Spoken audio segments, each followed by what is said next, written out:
from sueslimsdown, and I am so excited to be part of this collab today. I want to thank Carrie over at Weight Watchers with Carrie and B Walker over at B's Journey for inviting me to take part in this. Please check down below the links to everybody that's doing this collab. No cooking today, but we're talking about our struggle bus. So hang tight, here it comes.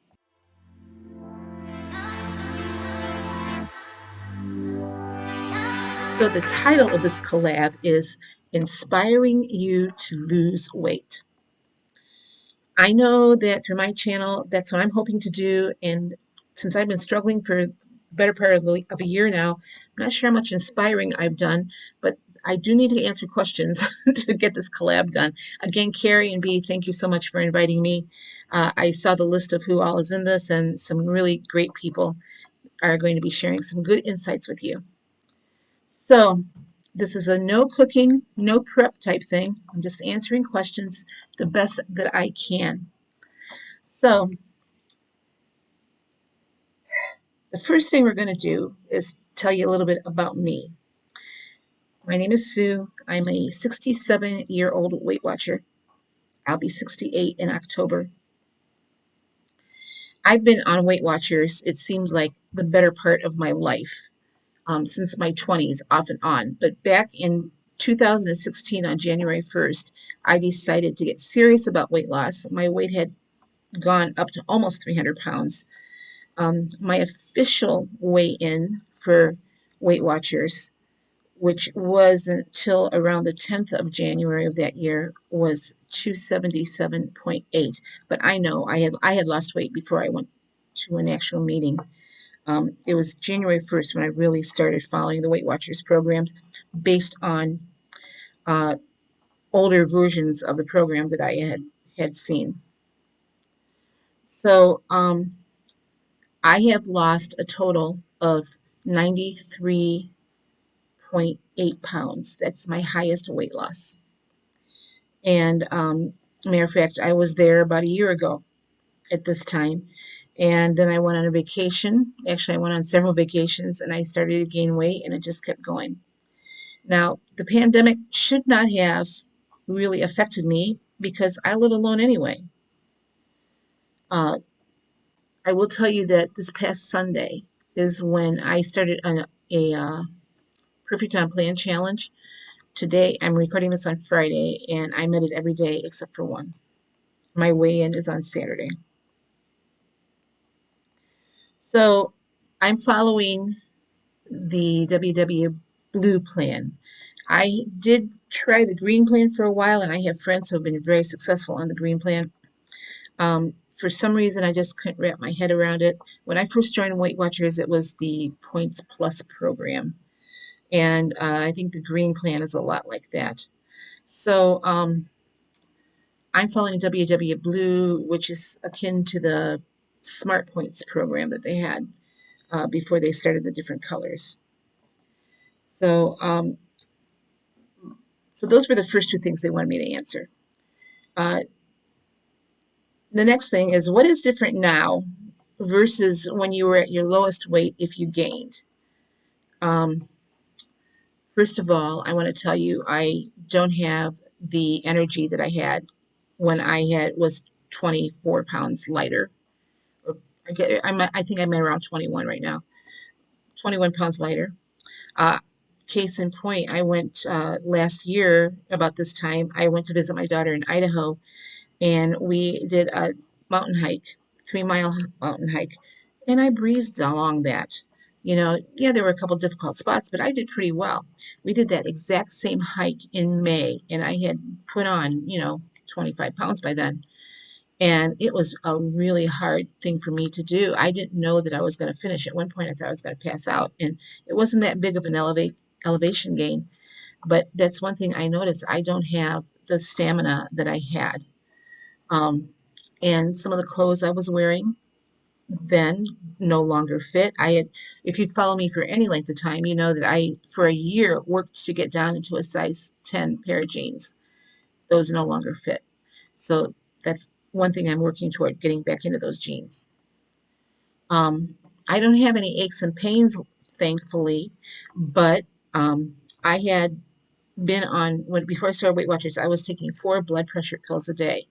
I've since gotten off of that, but at my last doctor visit, my blood pressure was slightly elevated again. Not enough where they want to put me on medicine, but was slightly elevated. So I need to get the weight off because I don't want to go back on all that medicine again. So those are things that I notice. I'm tired a lot, um, and it doesn't matter how much sleep I get. I'm still tired. So, and it's nothing medical other than being overweight. My blood work is really good. I keep up on that. So, you know, physically, I'm in pretty good shape. Other than, I just can't do some of the things I was doing. Uh, so that's the things that I notice the most.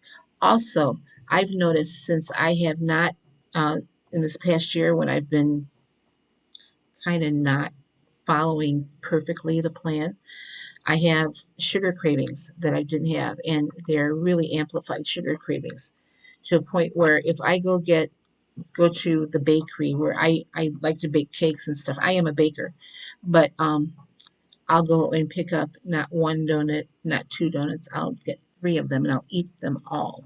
It's like the more sugar I have, the more sugar I want. So this past week, I've been really concentrating on getting rid of that sugar craving. I haven't been totally 100% successful yet, but it's better than what it was. So, things I did to stay on plan all year if I lost or maintained. Well, I didn't lose and I didn't maintain, I gained. And are you back on plan now? Yes. Yes, I was going to say for the most part, and yes, for the most part, I am. This week, particularly, because I've challenged myself to be perfect on plan. And as I said, I was successful every day except one. The next question is, were you cooking differently if you were off plan? Well, here's the thing. When I was on plan, I was cooking. When I was off plan, I wasn't cooking. But, even though the restaurants were closed, Grubhub and DoorDash were not closed. The pizza places were not closed. So instead of cooking a healthy dinner, I was ordering out. I mean, I live alone, and so sometimes the only contact I had with anybody was when Grubhub or DoorDash or the pizza guy would come to my door, and we got to be good friends. So, um, so I wasn't cooking differently. I just wasn't cooking, and and it showed. I mean, when you eat out, you have a sodium gain immediately. At least I do, uh, and I'm going to talk about that later on in another video I'm doing. But so along with the sodium gain, you're eating fat calories you wouldn't normally eat, and the gyms were closed, so you couldn't go work out. It was mostly winter, so you couldn't really walk outside a lot. And I live in northwestern Ohio, and the weather is yucky a lot of the time. So the next question that I have to answer, were you eating out more? So indirectly, yes. I was ordering in more. I wasn't really eating out because everything was closed. But even in Ohio, since they've opened up, now I'm eating out more. I typically go out to eat once a week with my son. But lately that's been kind of hit or miss. Uh, so my big challenge is to be able to go out and eat at a restaurant and still stay on plan. So, and that's hard to do. The app for Weight Watchers is great because it has a lot of restaurants in there. But some of the local restaurants around here that are like family owned, none of that's in there. So you kind of have to guess. So the next question is, share your thoughts on how you've been doing and what you plan to change, if anything at all, in the future months to come. So since July, I've been doing much better. Uh, and the reason I've been doing much better is because I went back to tracking, and I not only track points, but I'm looking at calories too because I want to be in a calorie deficit at the end of the day. Although right now I'm concentrating mostly on just having my 23 points or less.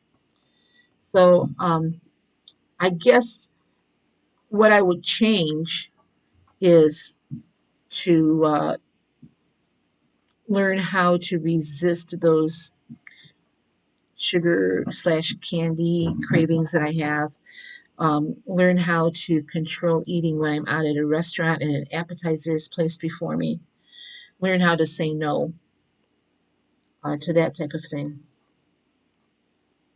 So going forward, my main goal is just to track every single day.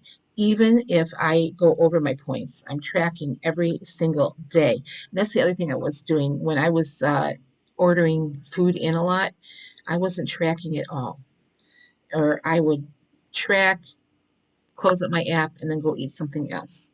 Um, Boredom eating was a real thing with me. And sometimes it still is, but the healthier I eat, the less hungry I am, and the less likely I am to snack at night. Uh, that's one big change I made in January was I quit snacking at night, and I lost 10 pounds in January. But I gained it all back when I started snacking at night again. So I guess going forward, that'd be one change that I would make is to stop snacking at night, or if the day turns out where I haven't eaten much, to have like a 0 point snack or a very healthy snack. For instance, tonight I am kind of hungry because my dinner I ate early, so I make my own homemade yogurt, non-fat Greek yogurt, and I'm going to have a dish of that with some fruit, and that's going to be my snack. Uh, I potentially could have eaten a whole, you know, bag of popcorn.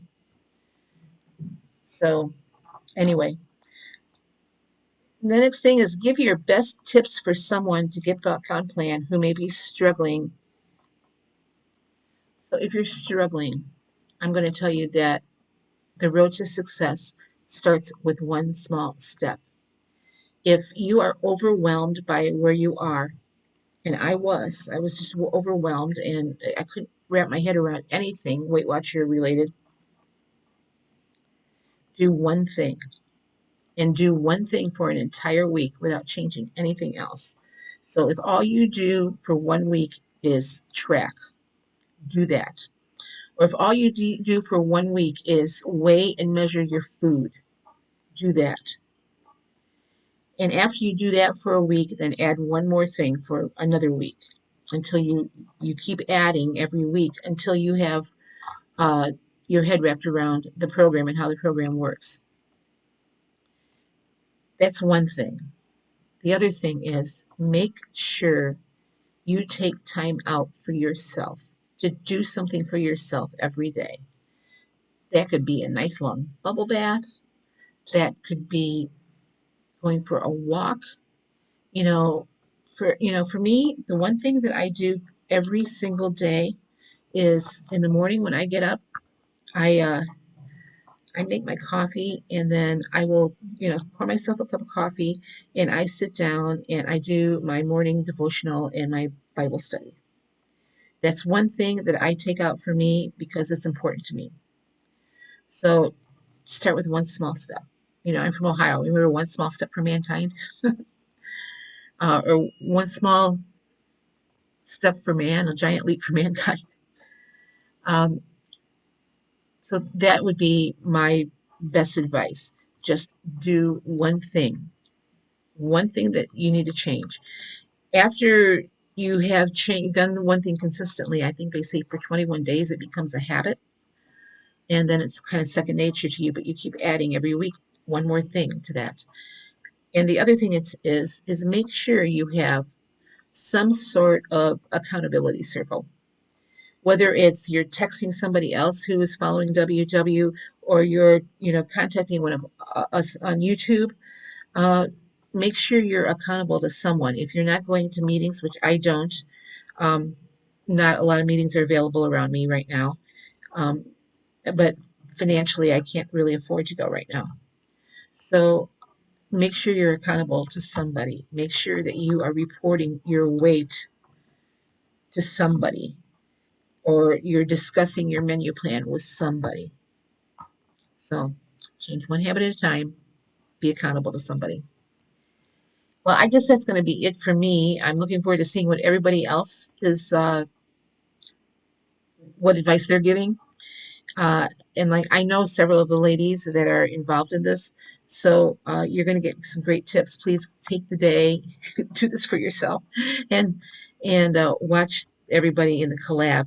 And I'll bet you that many of us are saying the same thing, but you never know. Somebody is going to say something that, I'm going to watch them all, and I know I'm going to learn something. So thanks again, Carrie and Bee, for inviting me to be part of this collab. I'm so looking forward to seeing everybody and listening to what everybody has to say. Make sure you click on the links below, and I will see you guys in another video. Bye bye.